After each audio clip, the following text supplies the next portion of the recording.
2013, eu tinha um dos meus clientes, devia uma fatura de $180 mil e ele pagou em Bitcoin, 1.105 Bitcoins. Mas quando ele te fez essa oferta, você achou estranho? Com certeza, falei tá pra ele, querendo me dar um golpe aqui. Ticket de quermesse não, colega, para, entendeu? Vale coxinha de jeito nenhum. O fato de Satoshi ter desaparecido, quem que um governo iria pressionar? Quem que a CIA iria pressionar? Quem que a Receita Federal iria pressionar? Então, por isso, naquele momento eu falei, vai dar certo e eu vou entrar de cabeça nisso. Saí dali, fui direto para Taiwan para comprar 5 mil placas de vídeo para minerar Bitcoin.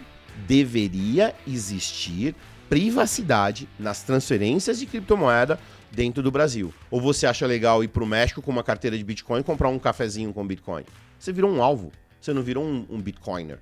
Rossello Lopes, CEO da Resolve Pay, é cearense que criou várias empresas de cripto, brigou com o sistema financeiro, mas hoje em dia já está até conversando com governos. Ei pessoal, antes de começar o podcast, eu tô passando aqui para você lembrar de curtir esse vídeo e se inscrever no nosso canal.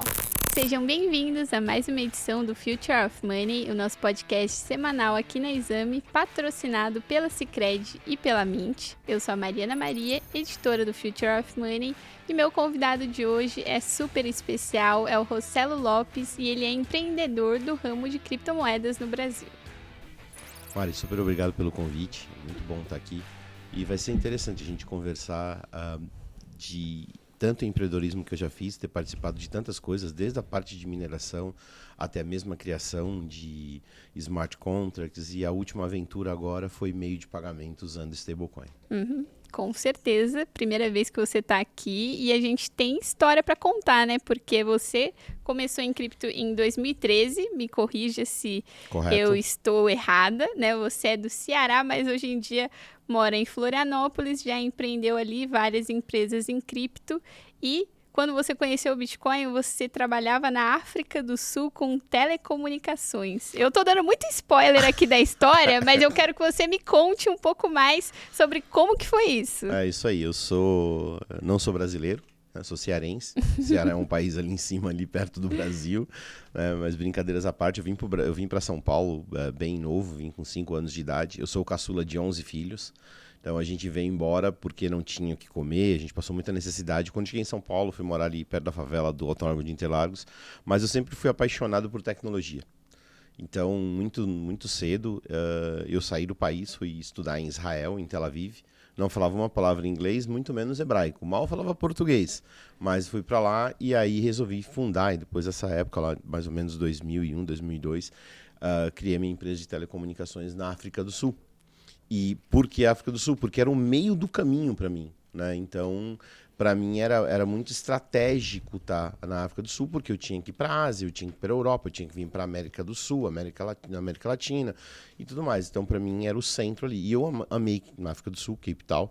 E aí, resolvi ficar lá, montei minha empresa lá e ficava atuando do mundo inteiro. Tanto que a minha filha do meio nasceu na África do Sul, ela é sul-africana. Né? E para mim foi uma emoção muito grande. Para mim assim, eu fico muito contente porque de coração, para mim, a África do Sul mora no meu coração.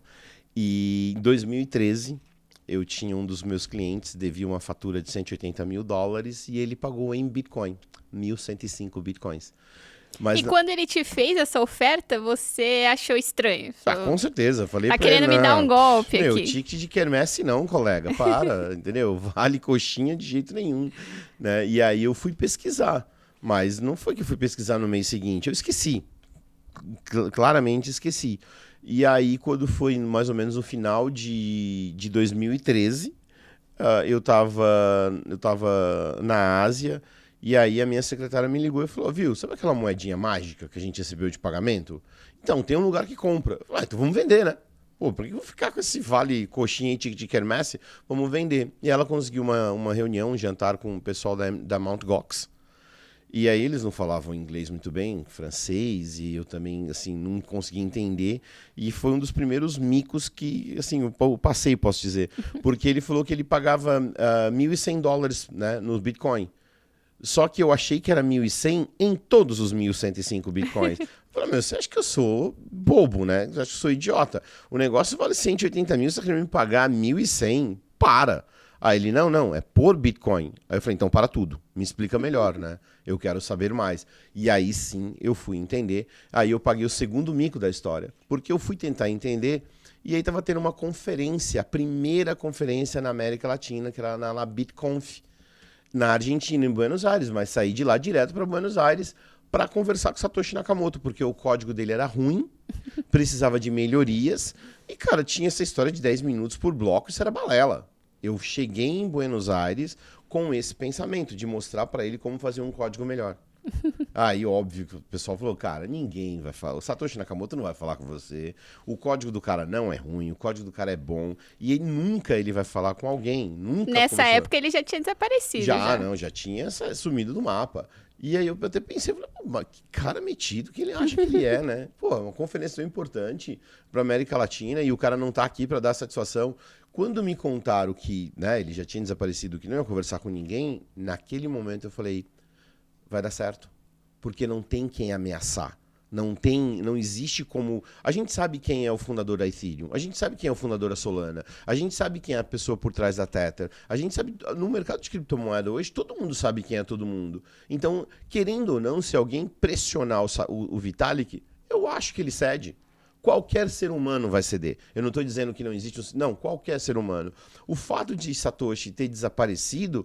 Quem que um governo iria pressionar? Quem que a CIA iria pressionar? Quem que a Receita Federal iria pressionar? Então, por isso, naquele momento eu falei, vai dar certo e eu vou entrar de cabeça nisso.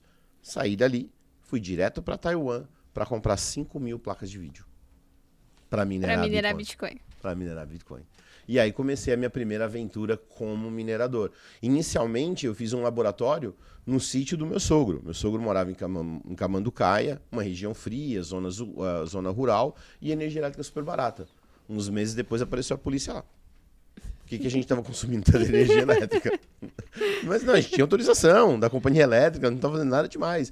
Aí chegaram a achar que a gente estava fazendo estufa de cannabis, acharam que, nossa, um monte de coisa, né? Assim, mas não, era só um laboratório, a gente entendeu o que era, montamos a primeira mineradora no Paraguai, era a primeira do mundo mesmo, na América Latina, aqui, pelo menos não do mundo, porque já existiam algumas, mas a nível industrial eu acredito que era uma das primeiras.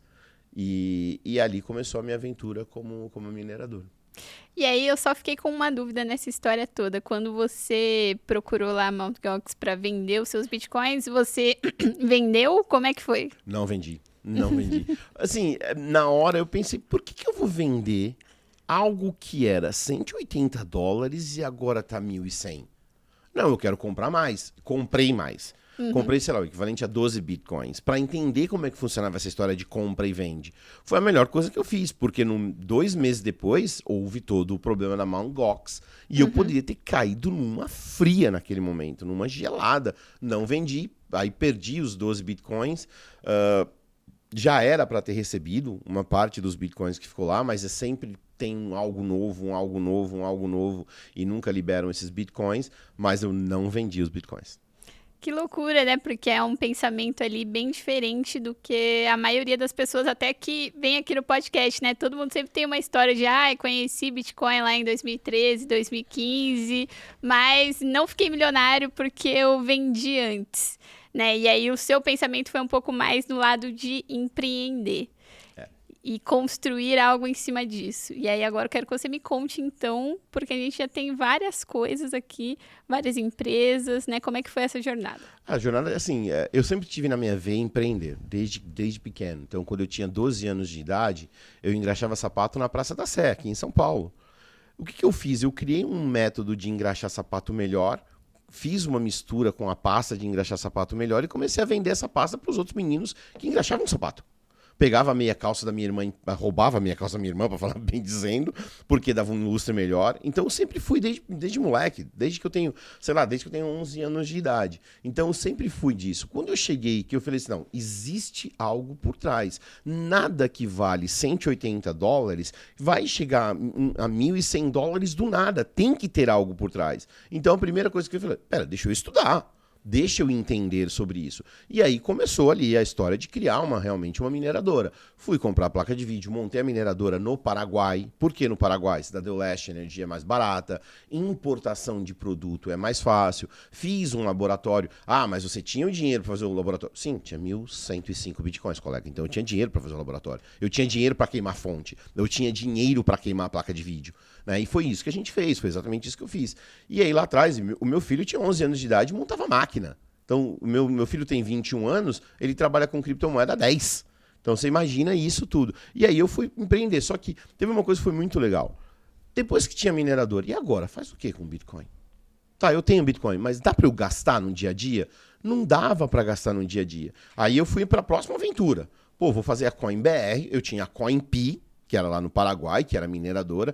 Tinha aqui a CoinBR, que era muito mais uma questão de eu criar uma carteira que possibilitasse o usuário a usar no dia a dia. Eu fui investidor anjo da Foxbit, mas quando eu vi o modelo de trading de plataforma, não é esse o futuro que eu estou olhando. Ajudei o pessoal ali, chegou um momento e falei assim, Canhada, valeu, cara, tô saindo fora, não é para mim essa história de trading, deixa eu criar algo. Fui lá e criei uma plataforma. Quando no Brasil ninguém conseguia fazer nada com Bitcoin, eu permitia fazer recarga de celular, eu permitia pagar boleto bancário. E as pessoas falaram, tá, mas não tinha API naquela época de banco. Não tinha. A gente teve que criar um robô no Android simulando ser uma pessoa fazendo pagamento no Itaú. Porque não tinha API, a gente teve que criar. Aí o Itaú vai lá e me faz um diabo de um chaveiro aonde tem que colocar o código.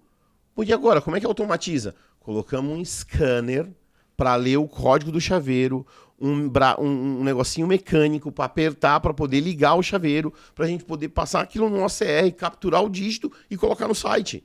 Então a gente passou por esse desafio para poder automatizar o máximo possível. Ah, legal. Beleza, automatizamos. Só que a gente queria escalar, eu queria escalar. E aí, quando foi mais ou menos em 2019, a gente estava já nesse caminho de eu queria escalar, veio um fundo de Hong Kong e falou, cara, tá aqui uma grana para você poder escalar. Eu falei, pô, que legal, né? Então vou pegar essa grana para eu poder escalar. Foi um dos erros que eu cometi. Não deveria ter aceito dinheiro de VC, aonde poderiam mudar a regra do jogo. Porque até então a gente tinha uma carteira de autocustódia, onde o usuário fazia o pagamento, tinha toda uma questão de que eu tinha entendido que a autocustódia era algo muito importante. E era uma coisa sua. E era uma coisa minha, sempre tive aquilo. E aí, assim, se eu posso olhar para trás e falar, pô, cometi um erro, sim, tenho ciência, me vendi por alguns bitcoins. A verdade nua e crua foi essa. Não deveria ter feito isso de jeito nenhum. Então, quer dizer, eu poderia ter ficado super falado, não, vou manter isso, mas não. Os caras, não, talvez a gente vai ter o serviço de custódia. Ali eu deveria ter olhado para a minha essência e falado, então, Magrão, já que você quer ser autocustódia, vai comprar outra, quer dizer, serviço de custódia vai comprar outra empresa. A minha você não vai comprar. Mas os bitcoins era melhor. E aí eu olhei para aquilo, não vai dar nada. E deu. E deu muitos problemas depois, mas quem era a cara? Era a minha cara que estava na frente, né? Então, aí foi até 2022, quando eu cheguei no meu limite mesmo, eu não aguentava mais ver aquilo acontecer, as mudanças acontecerem. Eu falei, quer saber uma coisa? Tchau, tô indo embora. Ah, mas você tem um contrato conosco até 2023 ou 2025, sei lá quanto que era o contrato com os caras. Eu falei, beleza, meu cara, então cobra multa, faz o que vocês quiserem, eu quero dormir em paz. E aí foi quando surgiu a SmartPay, por conta, a gente estava lá em El Salvador em 2022, e foi preciso, no momento que eu tinha decidido ir embora, o Efraim, que é uma pessoa da Tether, na época ele estava na Bitfinex, falou para mim, Marcelo, como é que a gente faz para trabalhar no Brasil, sem estar no Brasil? Me fala mais. Ele falou, esse é o desafio, o usuário manda real, vira stablecoin, vai para a plataforma. Zero custódia. Eu falei, cara, isso é música para os meus ouvidos. Ah, mas tem um desafio a ser feito. Tinha acabado de surgir o Pix. E aí eu falei, cara, é o que precisava. O Pix funcionando super bem, basta eu interligar ele com a blockchain. Deu aquela vontade que eu tinha lá atrás, a oportunidade de novo na minha frente. Beleza, bora fazer. Então, Então foi pós-pandemia, um Pix rodando ali, eu sem saber para onde eu ia no mercado, porque já tinha dado um basta em tudo, sem saber para onde eu ia, e essa oportunidade batendo na minha porta de novo. Falei, bora lá. E aí abracei, e a SmartPay hoje é uma das empresas que mais processa Pix no Brasil. E a SmartPay, ela é uma empresa que ela foi criada ali para conectar cripto ao Pix, ou foi ali uma oportunidade, uma coincidência que surgiu? Coincidência. Foi pura coincidência. Foi necessidade. Pensa assim, na época nós estávamos com o Blue, que era um token, uma cesta de tokens, brigando com a CVM para saber se a gente continuava ou não continuava, né? E aí um acidente de percurso, podemos dizer assim. O Efraim estava lá preocupado, queria estender a Bitfinex para a América Latina, mas não queria estar na América Latina. E aí eu falei, Efraim, por que a gente não conecta com o Pix? Ele falou, pô, boa ideia. Eu falei, tá, me dá 3 dias que eu vou fazer uma prova de conceito e a gente vê o que dá. Mas ele, não, Marcelo, você não vai fazer em 3 dias. Ele esqueceu. Eu falei, cara, eu já tinha a experiência do passado, a história com o Itaú, já tinha tudo isso feito, eu só melhorei o código. Ao invés de ser um TED agora, vai ser o Pix. Fui lá e fiz a experiência em 3 dias, uma parte manual, uma parte automatizada, e deu super certo. O Efraim falou, bora. Então tá. Só que a gente foi muito rápido. Não deu tempo da Bitfinex mudar o lado deles. A gente terminou muito rápido. Tá, e agora? A gente vai pra cima de quem? Vamos, porque eu não quero ficar parado. Não queria ficar parado. Falei, vamos atrás das carteiras. Alguém já tem a carteira. Porque eu não ia num concorrente da Bitfinex, numa outra corretora, né? Seria deselegante da minha parte. E aí eu peguei e falei, vamos atrás das carteiras. Nenhuma carteira estava pronta. Nenhuma carteira tinha tecnologia para isso. Falei, vamos fazer a gente. E aí a gente foi lá e criou uma carteira que se chama Truther, que é uma carteira que a SmartPay criou, por conta de que não tinha nenhuma carteira no mercado. A gente criou essa carteira em 2023, porque não tinha ninguém no mercado oferecendo. A gente lançou ela no comecinho de 2024, porque não tinha tecnologia. E hoje deu tão certo isso que a gente viu empresas na Argentina pedindo para conectar. A gente viu bancos fora do país pedindo para conectar. E a gente viu empresas ou lojas, estabelecimentos recebendo Pix na Argentina através da nossa tecnologia. Se alguém me perguntar, foi planejado? Não, não foi planejado. Às vezes empreender dá sorte, tá, galera? Não, mas eu acho que até essa questão da coincidência também fala um pouco de saber identificar oportunidades, né? Porque você não é o primeiro que vem aqui no podcast e fala que o Pix foi uma grande surpresa ali, surgiu do nada e agora precisamos fazer algo sobre isso. Então, talvez também tenha um pouco a ver com essa questão de, beleza, surgiu uma coisa nova aqui, o que eu posso fazer com isso? Que também foi uma coisa que, até você está me contando, você estava lá nas telecomunicações e do nada surgiu o Bitcoin. Também foi uma coisa nova. Depois, aliás, até uma curiosidade minha, depois telecomunicações não foi mais uma coisa para você, largou de vez. Mari, eu estava na época que eu já queria um desafio novo. Eu já estava há muito tempo em telecom e já não estava aguentando mais a mesma coisa de sempre. E eu sou movido a isso, a novidades, a novidades, novidades. E eu já estava treinando uma pessoa para me substituir. Então, sabe, eu tava assim, não tá mais legal, deixa eu vender a minha parte. Eu continuo sendo sócio da empresa, tenho lá meus 5% ainda, mas não volto nunca mais para telecom, assim, mas eu também tenho o meu prazo de validade. Eu hoje tenho 52 anos, eu pus na minha cabeça que 60 anos deu para mim. Mas aí é uma aposentadoria, né? Exato. Eu tenho lá os bitcoins guardadinhos, né? Eu fiz um lock time para eles, para daqui a alguns anos eu pegar esses bitcoins. Hoje não tenho posse mais deles, porque eu fiz o lock time. Mas para mim eu quero, sei lá, quando eu tiver 60 anos, eu quero viver de dar aula, consultoria, ajudar a startup a crescer. E assim, muitos vão falar assim, pô, mas legal. Então, quando eu falo da aula, da consultoria, da startup, é sem fim lucrativo.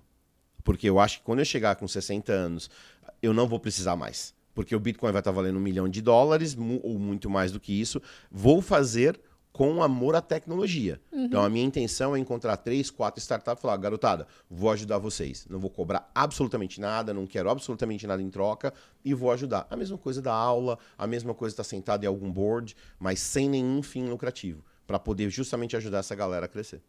E aí, entrando nesse assunto de aposentadoria, era justamente o que eu ia te perguntar.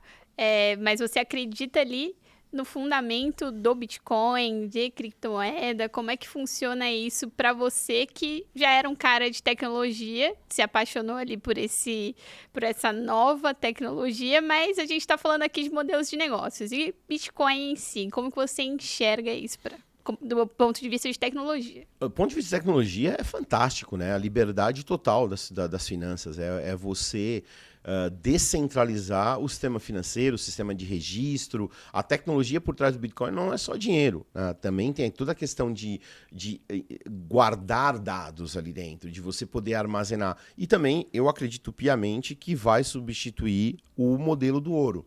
Porque hoje você carregar ouro ficou muito, muito complexo. É muito caro, a logística é muito complexa. Eu não estou dizendo que vai parar de existir, vai continuar existindo. Mas eu acho que você vai ter um novo componente, principalmente para países. E acreditem, os países estão comprando Bitcoin caladinhos, quietinhos. Os fundos de investimento estão comprando Bitcoin caladinhos, quietinhos. Então eu não acredito, sinceramente, Mari, que nos próximos 15 a 20 anos, o Bitcoin vai ser meio de pagamento. Eu vejo todo mundo falando, não, Bitcoin na Lightning, e isso...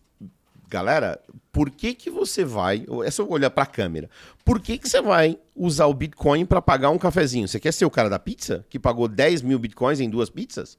Porque se você pagar um cafezinho com Bitcoin hoje, daqui 10 anos vai ser exatamente igual o cara da pizza, né? Então, eu acho que o Bitcoin vai ser usado muito mais para reserva de valor, para você poder... Esta é a minha poupança. Né? Então, nesse ponto, a tecnologia da blockchain do Bitcoin, Layers 2 que já são criados em cima do Bitcoin, como por exemplo a Liquid, que é uma blockchain Layer 2 em cima do Bitcoin, vão começar a surgir cada vez mais. Mas eu acho que eu tenho que pegar a palavra do Michael Saylor. There is no second best. Não tem a segunda melhor. Só existe o Bitcoin. Para governos, países, fundos de investimento, bancos, esses caras vão fazer reserva no Bitcoin, porque lembrem-se, é só 21 milhões. Até, se eu não me engano, em 2034, 2032, não lembro exato o próximo dos halvings que vai ter, já vai estar 99% dos Bitcoins minerados. Então, quer dizer, o que tem. E matematicamente falando, é a única coisa escassa no mundo, 100%. Tem duas coisas que realmente têm escassez no mundo. Uma casa de frente para o mar e Bitcoin. Por que a casa de frente para o mar? Porque se você ocupou toda a frente do mar com as casas, não dá para colocar mais, né? Não tem como. Não tem como você construir, né? Essa foi boa. Uma vez que você construiu a casa, se você imagina toda a orla ali do mar, e ocupamos tudo. Como é que faz para por aqui, né? E você tem restrição para crescer para cima. Então, querendo ou não, não tem jeito, né? Então, são essas duas coisas que realmente ela é escassa. Ela realmente é escassa no mundo. Então, eu acho que essa tecnologia, ela vai servir de base para outras tecnologias. O que eu acredito que vai ser o pagamento do dia a dia? Stablecoin. E aí a gente está vendo que a Tether está fazendo, é uma loucura. Ter uma stablecoin com 90% do mercado, e ainda mais o governo americano agradecendo o que a Tether está fazendo, eu acho que esse é o futuro. Então, para mim, o Bitcoin é minha reserva de valor, é minha caderneta de poupança, a gente pensar como os nossos avós pensavam, e o SDT ou as outras shitcoins que tem no mercado, você vai usar para alguma coisa. Certo.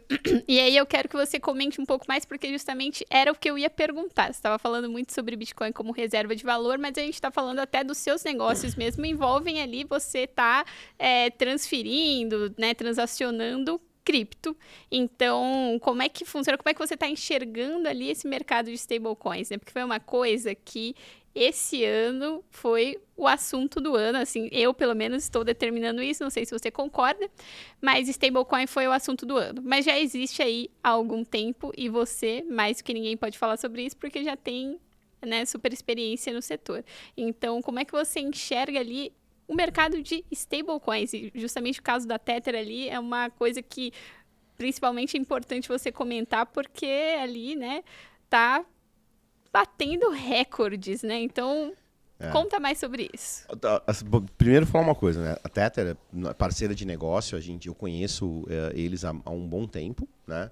A Tether surgiu em 2015, então esse ano fez 10 anos de Tether e surgiu com dois caras, um ex-ator que é o Brock Pierce e mais um outro camarada.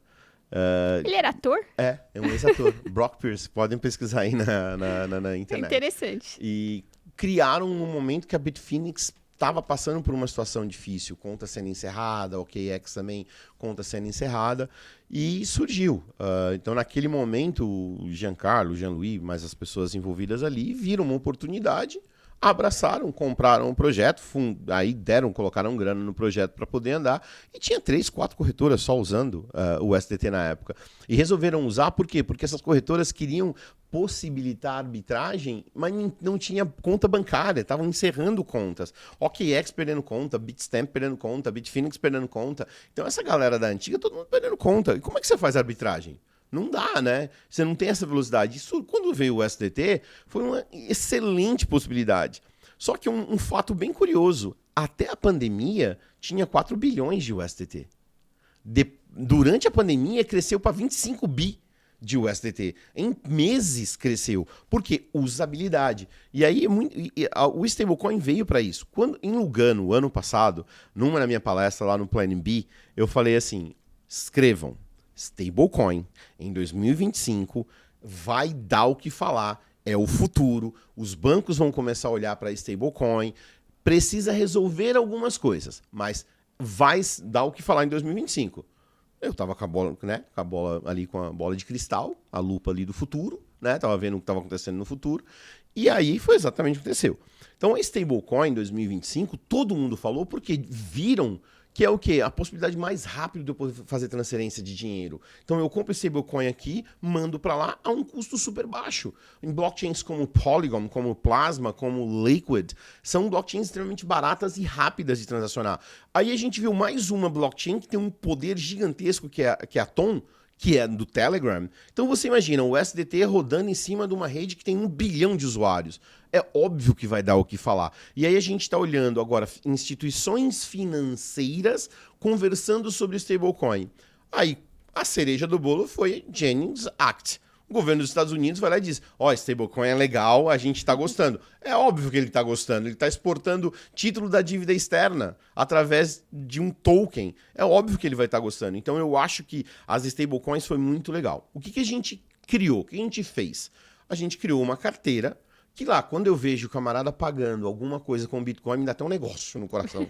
Não, colega, usa stablecoin, não usa o Bitcoin, dá vontade de devolver para ele. Usa direito, rapaz. Mas aí que a gente criou? A gente fez essa fusão do usuário que tem stablecoin em custódia própria. É muito, assim, a autocustódia para mim é algo muito importante. Então, a autocustódia tá dele e ele tá usando stablecoin para poder realmente fazer pagamento. O que isso traz? Qualquer pessoa que queira se dolarizar, baixa a MetaMask, baixa a SafePal, baixa, sei lá, Unlimited. Tem mais de 300 carteiras na internet, você pode baixar e você só precisa decorar as 12 palavras e pronto. Então, se você chegou no Brasil e falou assim, cara, eu preciso poder receber uma grana, recebe stablecoin. Mas nem todo mundo tem stablecoin. Manda o camarada entrar numa corretora brasileira, comprar stablecoin, que ele vai comprar o seu produto. É muito rápido fazer isso. E a gente viu isso como possibilidade. Por isso a gente criou uma carteira que permitisse ter essa conexão direta do mundo cripto com o mundo fiat, instantaneamente. Cada vez mais vão usar. E qual foi o último evento que a gente viu acontecendo em 2025? Os cartões Visa e Master de mãos abertas, de braços abertos, dizendo, venham, a gente ama stablecoin. Ué, mas não foram vocês que lá atrás falaram não foram vocês bancos que lá atrás falaram não? E aí agora todos eles estão abraçando. Uma coisa, Mari, eu briguei com todos os bancos no Brasil. Eu processei quase todos os bancos brasileiros. Eu fui no Banco Central com uma camiseta escrito F the Banks. Eu fui o garoto rebelde. Eu passei pelo momento rebelde. Só que em um momento da história, eu pensei assim, se os bancos não aceitarem, se os bancos não colocarem esse produto dentro do banco, isso nunca vai para o mainstream, nunca vai cair para a galera. Recentemente a gente viu o Banco Laranja dizendo o quê? Você tem que ter no seu portfólio entre 1 a 3% em Bitcoin. Dá vontade de sentar na mesa do cara lá do Banco Laranja e falar, não te falei, magrão? Há 6 anos atrás? Né? Então, mas eu acho que é muito legal que os bancos estão entrando nisso. Eu acho que o que vai revolucionar mais ainda em 2026 vai ser quando você ver fintechs e bancos colocando stablecoin, substituindo a conta global com uma conta de stablecoin. algo híbrido. Você pode tanto mandar um SWIFT ou SEPA, como também uma transação de blockchain. O seu saldo é igual para qualquer uma delas. Eu acho que esse vai ser o próximo trend de 2026. Mas a gente ainda precisa resolver a questão da privacidade na blockchain. Não dá para eu transferir da minha carteira para a tua carteira e você ir no Explorer da blockchain ver o meu saldo e eu ver o seu saldo. Então, eu acho que tem que resolver isso ainda. Certo, e aí já entra num assunto que eu tô até curiosa para te perguntar, porque a gente está falando muito aqui de tecnologia, de como a tecnologia blockchain está trazendo ali coisas para mudar ali todo o sistema financeiro, como as coisas acontecem, e você é um grande defensor disso, mas a gente precisa lembrar que tem que ter regulação. Né? E aí a regulação também, às vezes, vai dizer o que pode e o que não pode, independente das possibilidades da tecnologia. Então, eu quero saber como que você está acompanhando ali, principalmente no cenário brasileiro, óbvio, do ponto de vista de um empreendedor de cripto, né? Como que você está enxergando isso? A gente falou muito de stablecoins, também tem aquela coisa, vai ter IOF, não vai ter IOF. Quero saber a sua opinião. Cara, assim, eu acho que precisa de regulamentação para a gente poder ter investimento. Então, a gente sabe que tem muita startup no mercado que precisa do investidor. O investidor, quando ele olha o risco Brasil, ele já fica mais assim, receioso.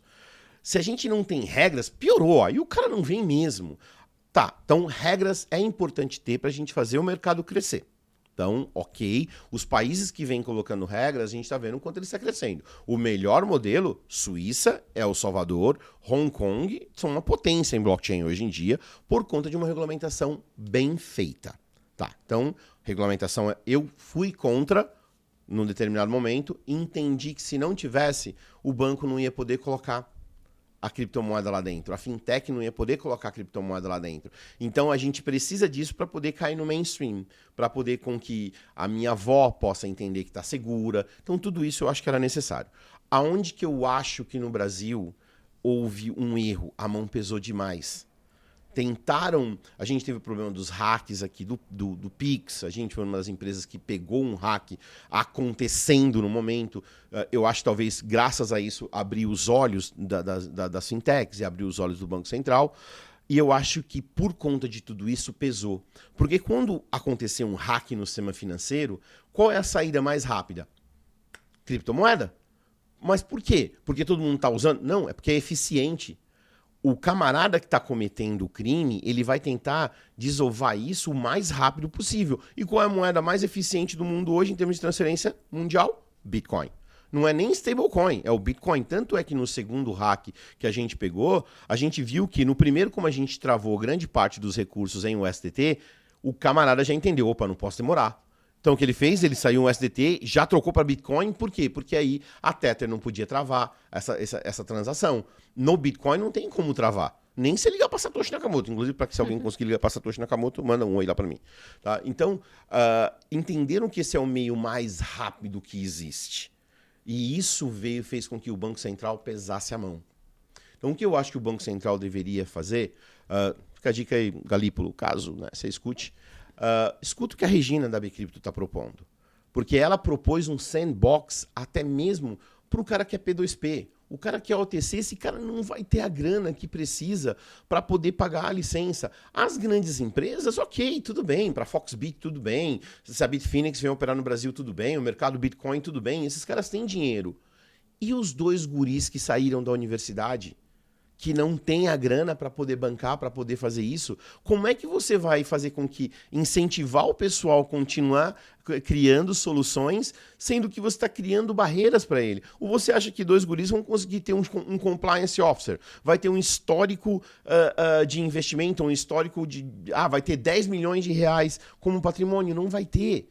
Então, o que eu acho que deveriam ter feito era, vamos fazer um sandbox, para entender como é o mercado, do cara que é OTC, da fintech que está desenvolvendo uma carteira, da fintech que está criando uma tokenizadora. E aí começa a estipular limites. Olha, quando você passar de 3 milhões, você tem que ter uma licença tal. Quando você passar de 10 milhões, tem que ter outra licença. Então eu acho que a regulamentação foi boa, mas a mão veio muito, muito pesada. E eu acho que essa mão veio pesada por conta do sistema financeiro tradicional não estar preparado para a criptomoeda. Assim como a criptomoeda hoje, a blockchain, ela não está preparada para ir para o mainstream. Se alguém me perguntar, Rossello, você acha que a gente pode substituir Visa e Mastercard? Não, não dá. Não tem tecnologia para isso. A gente não tem tecnologia hoje para eu transferir da minha carteira para a carteira da Mari e a Mari ir lá e deixa eu ver quanto o Rossello tem. A gente não tem essa tecnologia. Então eu acho uma coisa que muita gente vai me xingar agora, mas pode me xingar à vontade, porque existe uma questão, eu quero proteger a minha carteira, o meu endereço. Eu acho que o que deveria deixar bem claro deveria existir privacidade nas transferências de criptomoeda dentro do Brasil. Ou você acha legal ir para o México com uma carteira de Bitcoin e comprar um cafezinho com Bitcoin? Você virou um alvo, você não virou um Bitcoiner. Então eu acho, foi pesada, poderia ter focado em outros lugares, mas deveria ter começado pelo que está propondo a Btoken. Sandbox. Chama o cara pequeno para entender. O cara grande, manda ele tirar licença. Mas não mata o mercado do pequeno. E aí, aproveitando que a gente está falando de cenário brasileiro e você falou muito sobre privacidade, a gente teve um outro assunto esse ano que também chamou bastante atenção, que foi ali, digamos assim, uma pausa no projeto do Drex. E aí, teve toda aquela questão, né, que o projeto, a rede ali, Hyperledger Bezo, não atendeu ali aos requisitos de privacidade do projeto, que era um projeto que tinha o envolvimento de muitos bancos, muitas fintechs, muitas empresas de tecnologia, mas que é também uma questão polêmica ali entre o pessoal de cripto, digamos assim, porque tem muita gente que justamente defende o uso de stablecoins, porque já está ali pronto, já está trazendo ali aquela solução de transferência internacional, aquela dolarização ou até uma stablecoin ali de real, por exemplo, a gente tem várias aqui no Brasil. Mas também tem esse ponto de CBDC que, para quem está ouvindo e não sabe, é uma moeda digital emitida pelo Banco Central, que traz ali uma chancela, né? Nossa, é o Banco Central que está fazendo. Mas, lógico, cada um com as suas peculiaridades e também divide opiniões. Então, eu quero saber qual que é a sua opinião sobre a criação de uma CBDC no Brasil e como que você enxergou também todos esses percalços que a gente teve no Drex esse ano. Eu acompanhei o Drex de pertinho. Na primeira vez que eu vi, que eu fiquei sabendo que era Bezos, que era Hyperledger, a primeira coisa que veio na minha cabeça, mas não tem privacidade. Como é a mesma coisa de eu falar assim, Mari, me dá tua chave Pix. Aí eu vou no site do Banco Central, coloco a chave Pix da Mari. Ah, Mari, você anda gastando, hein, nega? não tem sentido um negócio desse, né? Então, já comecei a achar estranho por aí. No mercado hoje, que roda, por exemplo, com stablecoin, a única blockchain que tem privacidade é a Liquid. A Solana, ela tem privacidade lá, mas estão ainda desenvolvendo. Plasma tem privacidade, mas ainda estão trabalhando nisso. Ah, mas alguém vai dizer, não, tem a Zcash e tem a Monero. Então, mas não tem volume para o sistema financeiro nacional ou o sistema financeiro de nenhum país. Então, vamos deixar elas de lado. Quando a gente coloca à frente aquilo que já tem o SDT ou até mesmo a outra stablecoin, ok. Beleza, então quando a gente analisa essa tecnologia, vamos lá. Mas eu não vou falar só de dinheiro. Vamos imaginar, todo mundo está falando de tokenização de ações de empresa. Tokenização Real World Asset. Você já imaginou se as ações da Tesla fosse tokenizada e alguém tem acesso, por exemplo, à carteira das baleias, porque está transparente, então todo mundo sabe o que cada carteira tem. Tá, mas eu não vou saber qual que é a carteira do Elon Musk, mas eu acho que eu vou ter uma ideia de qual é a carteira dele. De repente, eu boto um monitor. O Elon Musk transferiu da carteira dele para uma corretora que eu sei que também é uma corretora. Eu vou vender minhas ações imediatamente. Que é o que acontece já várias vezes. A gente tem como monitorar ali, ter pistas sobre qual carteira é qual. Não é? Hoje a gente não tem as baleias sendo monitoradas? Sim, sim. Imagina isso no mercado de ações. O perigo que não é. O cara ele pode fazer um movimento para fazer com que o mercado saia vendendo e ele compre a preço de banana. Isso é um movimento que se faria com certeza absoluta. E às vezes é só um movimento de manipulação de mercado. Eu sou contra esse tipo de coisa. Então deveria existir. A privacidade não é só para o dinheiro. Ou imagina algum imóvel tokenizado está sendo vendido. E aí tem um monte de gente. De repente todo mundo está monitorando, começa a transferir. Opa, vai acontecer alguma coisa no mesmo modelo que a gente tem hoje. A gente tem acho que é o Wallet Alert, que é Whale Alert. Whale Alert, que é um site que ele te mostra. A gente tem vários outros sites que você pode dizer, eu quero monitorar essa carteira, o que movimentar tá lá. Então, isso tem que ser resolvido para a gente cair no mundo real. Então, todos os países que tentaram fazer CBDC esbarraram no mesmo problema. Nós, na SmartPay, nós criamos uma stablecoin nossa que se chama Virtual, que ela é indexada ao real, lastreada em Tether Gold. Então, por que não está lastreada em depósito fiduciário?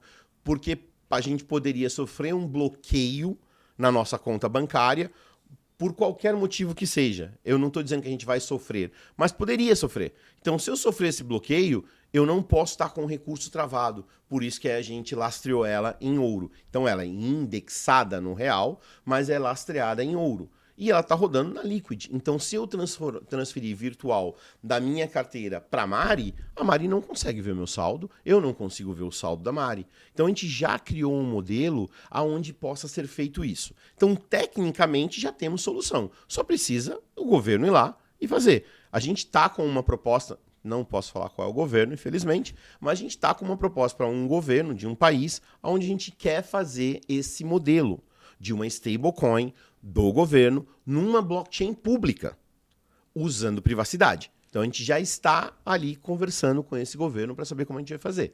Tá? Agora, tem um outro aspecto que é muito importante, que foi o mesmo discurso que a gente usou para esse governo, que é o quê? Vamos esquecer a questão do governo ter controle, porque o governo já tem controle da sua vida. No momento que você tem um smartphone, pronto, colega, o governo já tem controle da sua vida.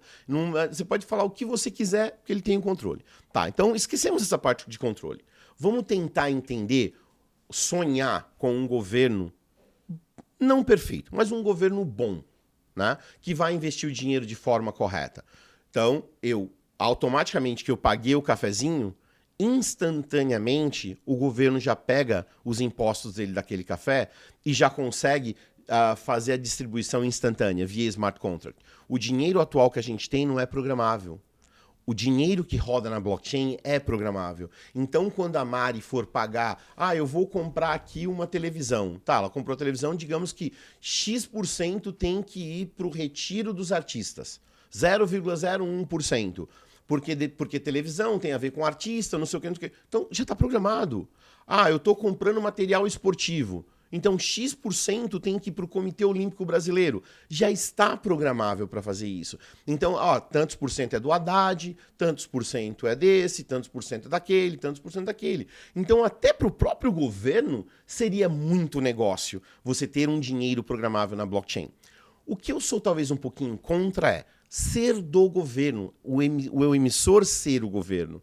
Eu acho que o emissor tem que ser uma iniciativa privada, desde que ela garanta que ela pode emitir.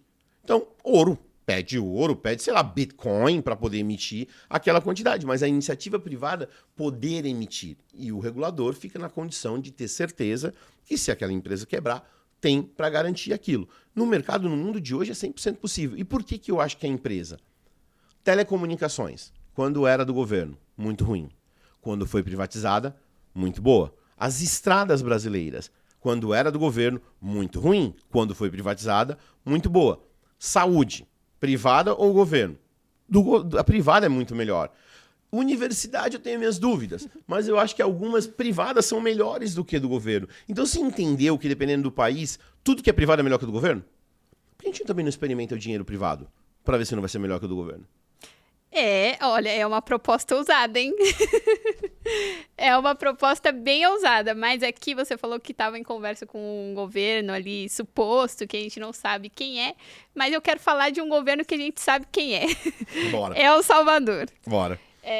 Um outro caso também muito grande aqui de cripto, porque foi o primeiro país a colocar o Bitcoin como moeda ali de curso legal. Isso foi em 2021. Eu sei que você tem vários contatos lá, eu não sei qual que é o país que você está conversando, mas no momento eu quero falar de El Salvador. Então vamos falar de El Salvador. Como que você enxerga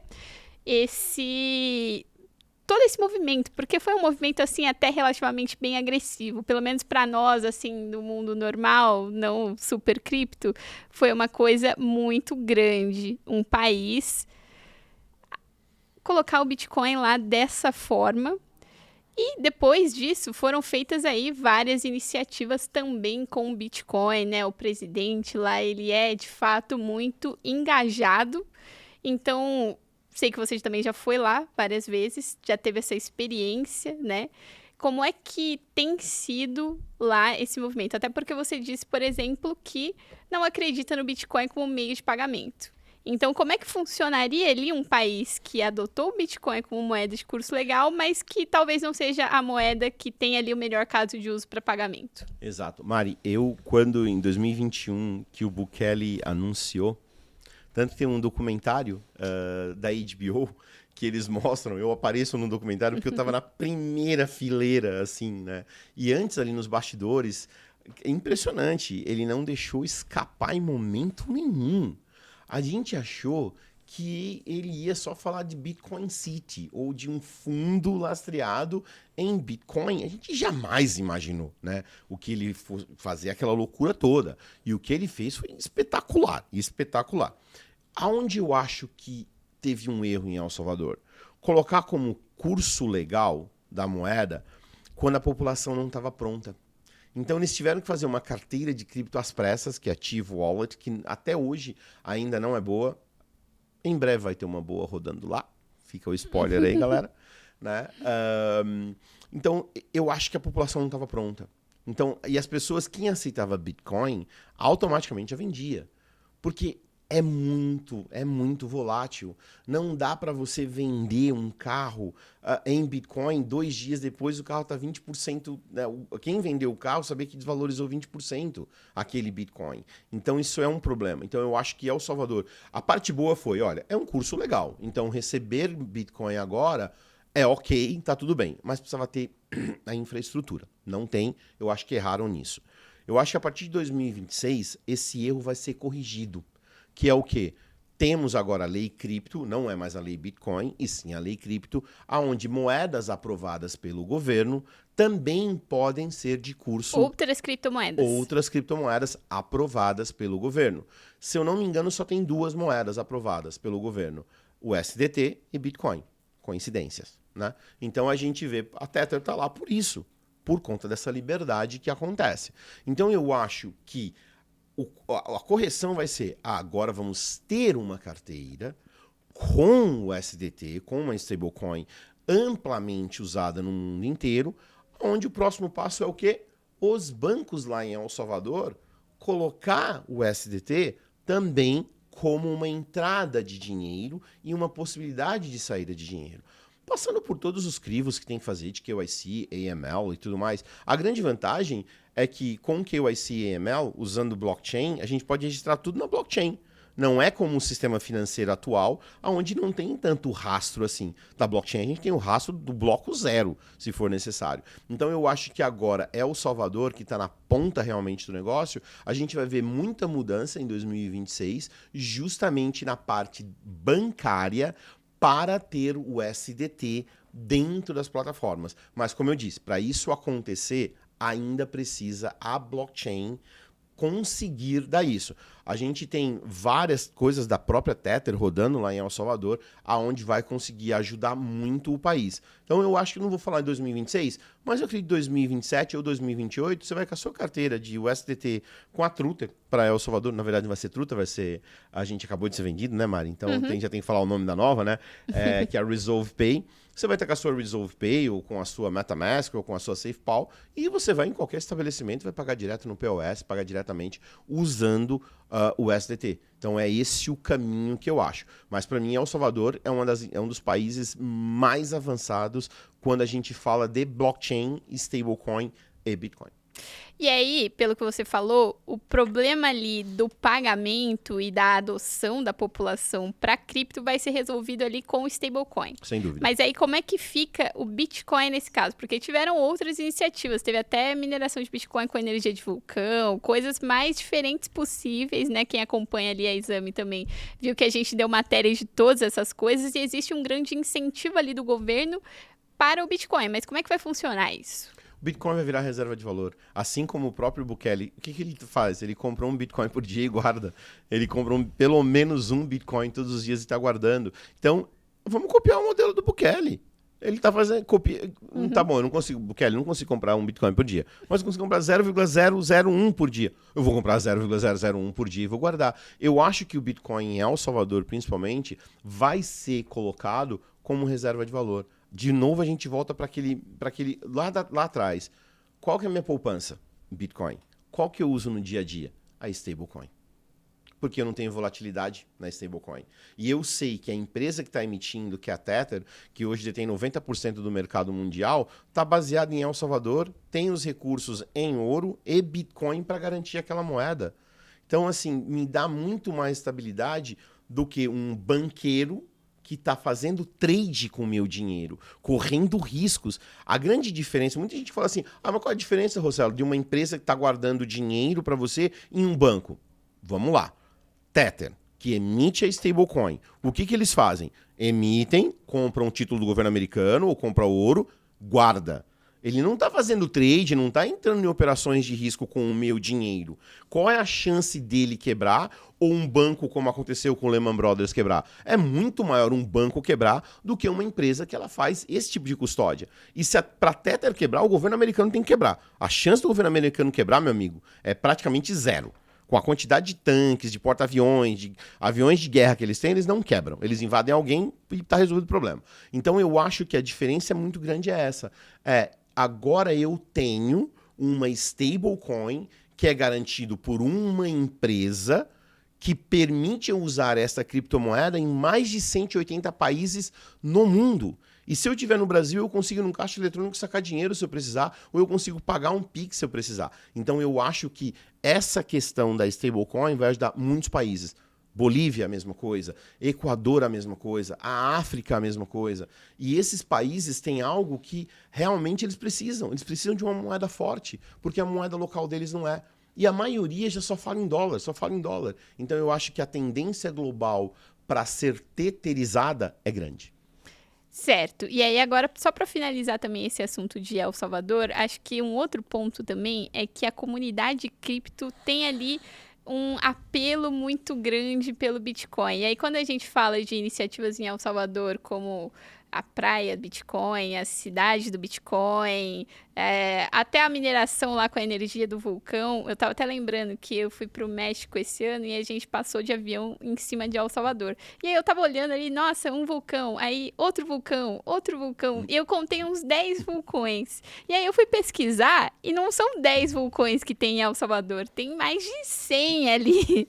Então, enfim, muitas iniciativas ali diferentonas que geram burburinho e tudo mais, acaba gerando um apelo também até turístico para o país, né? Como é que você enxerga isso? Você que já foi lá, já duvido que tenha gastado ali um 0,01 Bitcoin para comprar alguma coisa? Não, de jeito nenhum, Eu uso o SDT, eu uso stablecoin.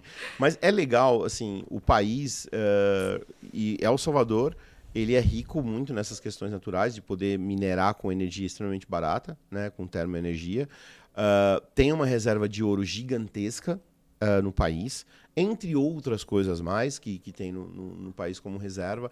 Mas eu acho que, assim, El Salvador, os bitcoiners gostaram do que viram lá, porque viram um presidente open mind, viram um presidente com a cabeça super aberta, né? E o Max Keiser, que é advisor do presidente, é um bitcoiner nato, libertário, né? Ele, a esposa dele, a Stacy, tive o prazer de conhecê-los, é muito legal, né? O fato da gente ser velhinho no mercado é que o Max Keiser não era famoso em 2013, né? A Stacy não era famosa em 2013, então muita gente não era famosa em 2013, então dá pra gente conversar, né? Mas é muito legal que os bitcoiners viram lá uma possibilidade. Dá para usar em Bitcoin Beach o Bitcoin? Dá, claro que dá. Tem lugares que aceitam. Mas, para mim, é assim, a segurança que o presidente deu para o país, de você ir para lá, saber que seu Bitcoin não vai ser taxado, de saber que você está num país onde tem uma cabeça muito diferenciada, que vai te dar segurança, que vai te dar uma série de coisas e que é pró-tecnologia, não só tecnologia de blockchain, mas ele é pró-tecnologia de outras coisas, é muito legal. É muito grande. E a gente vê que as pessoas são felizes pra caramba. Todo mundo é super alegre, todo mundo super contente. Na hora que você chega, eu já fui para El Salvador mais de 10 vezes. Então, você chega em El Salvador, é muito legal. Você se sente, uau, Que lugar... Você vai para Bitcoin Beach, então? Nossa senhora. É muito... Mas ainda tá muito, vamos falar, rústico. Eu acredito que El Salvador, nos próximos 20 anos, vai mudar demais. E se eu tivesse que apostar num país para ser talvez a Suíça do futuro, El Salvador, sem dúvida nenhuma. E com praia, né? Porque na Suíça não tem. E não é frio. Mesmo no frio, né? É calor. Mesmo no frio é calor. Mas aí também você estava falando sobre toda essa estratégia de investimento em Bitcoin lá de El Salvador e me lembrou que a gente tem empresas fazendo isso também, né? Michael Saylor da Strategy foi ali a pessoa que, vamos dizer, criou ali essa estratégia ali para as empresas listadas em bolsa. A gente tem outras seguindo esse mesmo modelo e também 2025 foi um ano importante para isso porque a gente teve ali esse boom mesmo de empresas listadas em bolsa, muitas vezes até se apoiando no Bitcoin como uma forma ali de tábua de salvação. Então, queria que você comentasse primeiro um pouco dessa estratégia, como você está enxergando ali empresas listadas em bolsa investindo em Bitcoin, usando Bitcoin como estratégia de tesouraria. E, em segundo lugar, voltando ali para os países, se você também enxerga outros países seguindo ali a mesma linha de El Salvador. Porque, assim, sendo sincera, eu nem lembrava que El Salvador existia das aulas de geografia, mas virou assunto ali, né? Sem dúvida. Mari, hoje a Resolve Pay, para a audiência ficar sabendo, tem mais de 2 meses, um pouco mais de 2 meses que a Smart Pay e a Truther foi adquirida pela Resolve Pay. A Resolve Pay é listada na Nasdaq. Então a gente está listado numa bolsa de valores eletrônica dos Estados Unidos. A gente passa por uma série de critérios, a gente tem que cumprir um monte de coisa. Aquele Rossello rebelde não pode ser rebelde de jeito nenhum mais. Tem uma série de regras que a gente tem que cumprir. E aí a gente começa a olhar essas empresas que antes não podia investir em Bitcoin de jeito nenhum. Cria-se um ETF. Então o ETF eu posso comprar? Pode comprar. Então essa foi a primeira estratégia adotada para que essas empresas possam adquirir Bitcoin de uma forma legal e que o regulador permita. Até porque tem um outro aspecto que é o seguinte, muita gente está sempre olhando, não, mas não pode comprar por quê? Você tem noção o como é difícil guardar Bitcoin? As regras que são para guardar Bitcoin, carteira multiassinada, tem que ter é muita coisa. Agora você imagina uma empresa listada na bolsa, onde o CEO e o camarada da tesouraria, os dois têm acesso, só esses dois têm acesso ao Bitcoin. Pega um avião, o avião cai, morre, acabou. Perdeu os bitcoins, já era. Então não é só o fato, não pode comprar porque não pode comprar. Existem problemas técnicos para uma empresa poder adquirir o Bitcoin. Quem que fica no controle da chave privada? O CEO e o cara da tesouraria? Não, só 2 não é suficiente. Tá, e o que acontece se perder? Não é só ter o fato de não saber usar. E se perder? E se acontecer alguma coisa muito grave? Então é difícil para uma empresa colocar isso.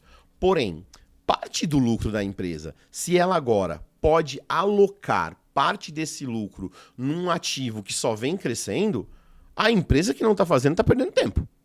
Seguro que está perdendo tempo. Na Resolve, a gente ainda não pode fazer, porque a gente tem que fazer. Tem toda uma questão de estratégia, de como vai ser, o que vai ser, avisar a Nasdaq, isso, avisar o regulador. Então é muito complexo para a gente poder fazer. Mas não tenha dúvida que nós vamos fazer. Aquelas que não têm essa complexidade toda, já deveria estar fazendo. Pega a parte, é lucro mesmo.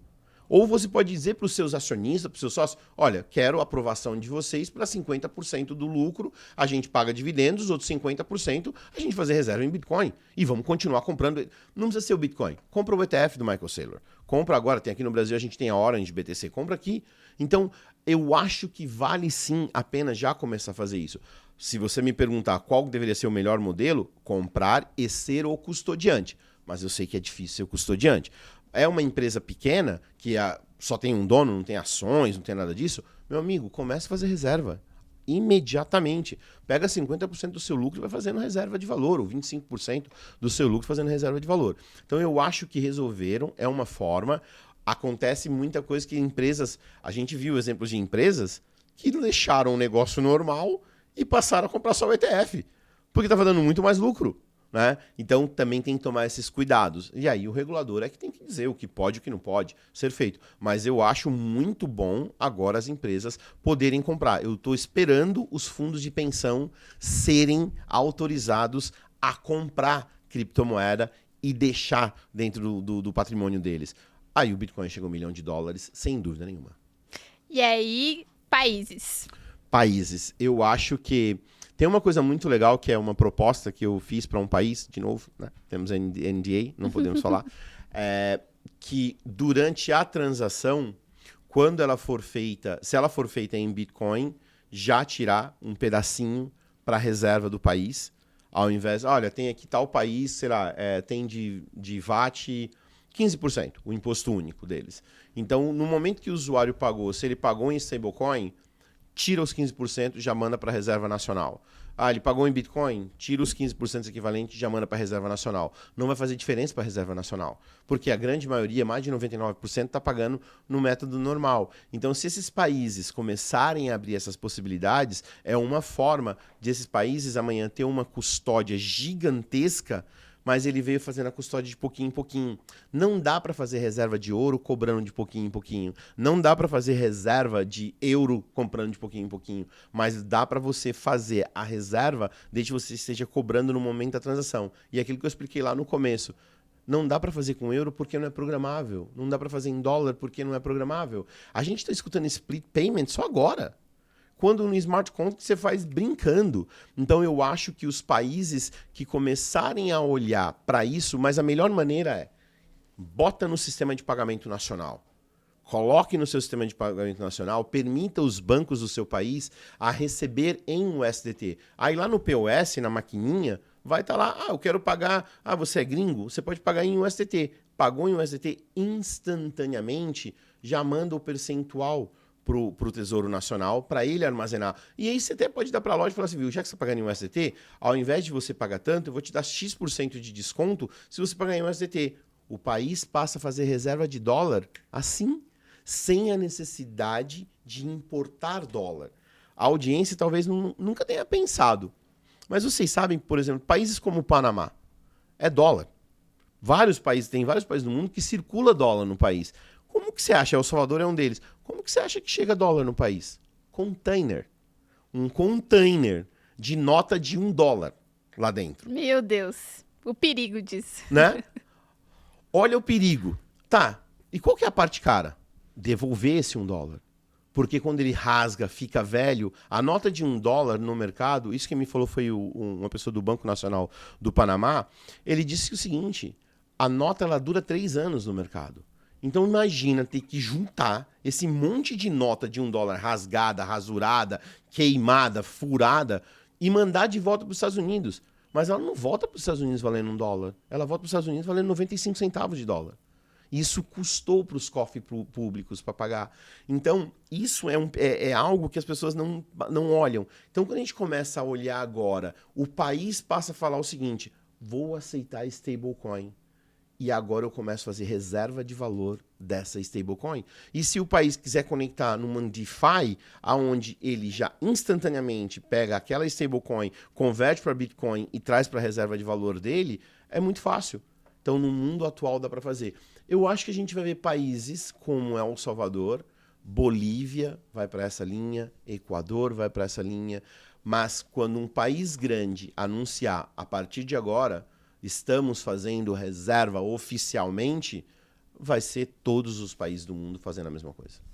Muito bom. A gente está chegando no final aqui do nosso papo, mas eu vou fazer uma última pergunta mais para descontrair do que para ficar elaborando aqui coisas, mas você disse que você gostou do fato de que o criador do Bitcoin, ele é anônimo, né? Então, para quem está ouvindo e não conhece, Satoshi Nakamoto, ele é só um nome ali de uma pessoa que, teoricamente, não existe, né? Uma outra pessoa, a gente não sabe quem que é, se é um homem, uma mulher, um grupo de pessoas. Ninguém sabe até hoje. Ali, o white paper do Bitcoin estava completando o quê?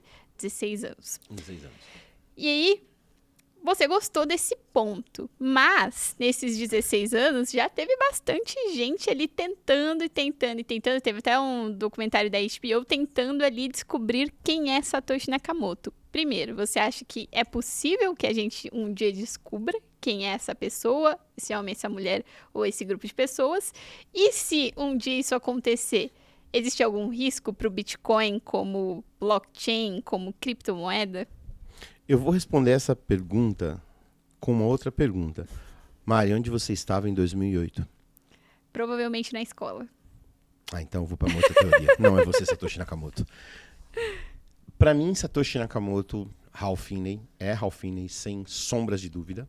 Para mim, é Hal Finney. Ele não está mais aqui. Então, não acredito que a gente vai descobrir quem é Satoshi Nakamoto. Não acredito que a gente vai conseguir comprovar que é Hal Finney. Eu acho que é Hal Finney. As pessoas que eu converso, com pessoas que eu conversei, eu tive o prazer de conhecer Hal Finney antes do Bitcoin, antes de tudo isso. A gente se cruzou num evento em Las Vegas, sei lá, 1999, ano 2000. E era só um criptógrafo. Eu estava ali também sendo programador. Para mim, foi Hal Finney. Então eu acho que ele não vai aparecer. Uma outra coisa que a gente não falou, mas muita gente me pergunta, mas tem a ver com o tema, né? Que você falou que acontece se aparecer Satoshi Nakamoto. Muita gente pergunta sobre a computação quântica. Né? O que vai acontecer quando a computação... O Satoshi Nakamoto tem 1 milhão de bitcoins. E aí? Então, eu acho que a computação quântica, se a gente não tomar nenhuma ação agora, os mineradores e tudo mais, a computação quântica vai desbloquear os bitcoins que é de Satoshi Nakamoto. O resto da população, quem acha que a computação quântica vai levar meus bitcoins, está enganado, porque logo, logo vai ter tecnologia anti-computação quântica. Eu consigo mover os meus bitcoins. E Satoshi Nakamoto consegue? Acho que não, porque ele não vai estar aqui. Então, eu acho que se a gente soubesse ou existisse Satoshi Nakamoto, ia ser mais uma flutuação de mercado. Talvez o Bitcoin ia perder, coisa que é normal, perder 20% num dia, sobe 40% no dia seguinte e por aí vai. A gente ia ter uma flutuação muito grande, mas a tecnologia veio para ficar. Ela está aí, a gente já tem uma base muito sólida da tecnologia. O fato de Satoshi Nakamoto existir ou não virou irrelevante e vem ficando cada vez mais irrelevante. O que eu acho que pode acontecer é ter uma queda muito mais brusca do que a gente já viu, né, nos últimos 10 anos. A gente já viu quedas de 50%, né, mas eu acho que nos últimos 10 anos a gente vai ver quedas talvez mais bruscas do que o normal. Mas a tecnologia nunca mais vai embora. Ela vai ficar aqui para sempre e pela quantidade de pessoas e de empresas que estão apostando nessa tecnologia, não deixariam a peteca cair. Então é a mesma coisa que a gente escuta do mercado. Por que não permitem extrair? El Salvador tem um monte de ouro. Por que não permitem El Salvador extrair ouro? Porque senão ia fazer o preço do ouro cair demais. Por que não permitem extrair tanto diamante? Porque senão o preço do diamante ia cair demais. Então eu imagino que do Bitcoin, se o preço começasse a cair, muitos fundos iam ligar um pro coleguinha e falar, entra comprando. Entra comprando, porque a gente tem que sustentar isso. Eu vou comprar do meu lado aqui alguns bilhões, você compra do seu lado alguns bilhões, e não vamos deixar a peteca cair. Então eu acho que a gente vai chegar nesse momento. Mas, assim, eu não acho... Bom, em primeiro lugar, eu não sou Satoshi Nakamoto, a Mari também acho que não é, tá? Infelizmente.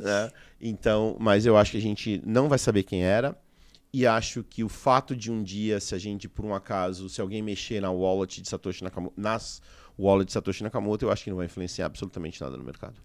Ótimo. Então é isso, né? Infelizmente o nosso papo tá chegando no fim. Acho que daria pra gente ficar aqui muitas horas falando sobre blockchain, Bitcoin, cripto, quem é Satoshi, se é Hal Finney ou não. Mas a gente vai ficando por aqui. Eu não posso deixar de pedir para quem tá ouvindo acompanhar as nossas matérias no site da Exame, seguir a gente nas redes sociais, se inscrever aqui no nosso canal e também se alguém quiser te procurar ali nas redes ou procurar também SmartPay, como é que faz? Bom, é só escrever Rossello no Google que vai ter um montão, né? A gente está fazendo a migração agora do nome, né, de SmartPay e Truther para Resolve Pay. A partir de 2026 é somente Resolve Pay. Foi uma aquisição de 100%, mas eu vou continuar à frente da empresa pelo menos pelos próximos 3 anos, e aí depois tem mais 2 anos, não sei, no conselho, para onde vou, mas só coloca lá Rossello Lopes que vai ver um montão de coisa em quase todas as redes sociais. Então tem alguém tomando conta lá para mim, eu tenho certeza que sempre vai responder. Mas um recadinho para a galera, que é muito importante: manda pergunta. Não importa se a pergunta... Você fala, mas essa pergunta ela é muito idiota. É melhor que a pergunta seja idiota do que o idiota que deixou de perguntar. Então, pergunta. A gente tem uma equipe que adora responder todo mundo. E a gente responde. A gente realmente responde. E algumas das vezes eu também respondo, tá? Então, você vai falar, não é possível que é o Rossello me respondendo. Sim, eu respondo. Então, eu acho que é importante as pessoas participarem, seguir esses podcasts, para aprender o máximo que puder. Assina embaixo. E é isso. A gente vai ficando aqui. Muito obrigada, Rossello. Valeu.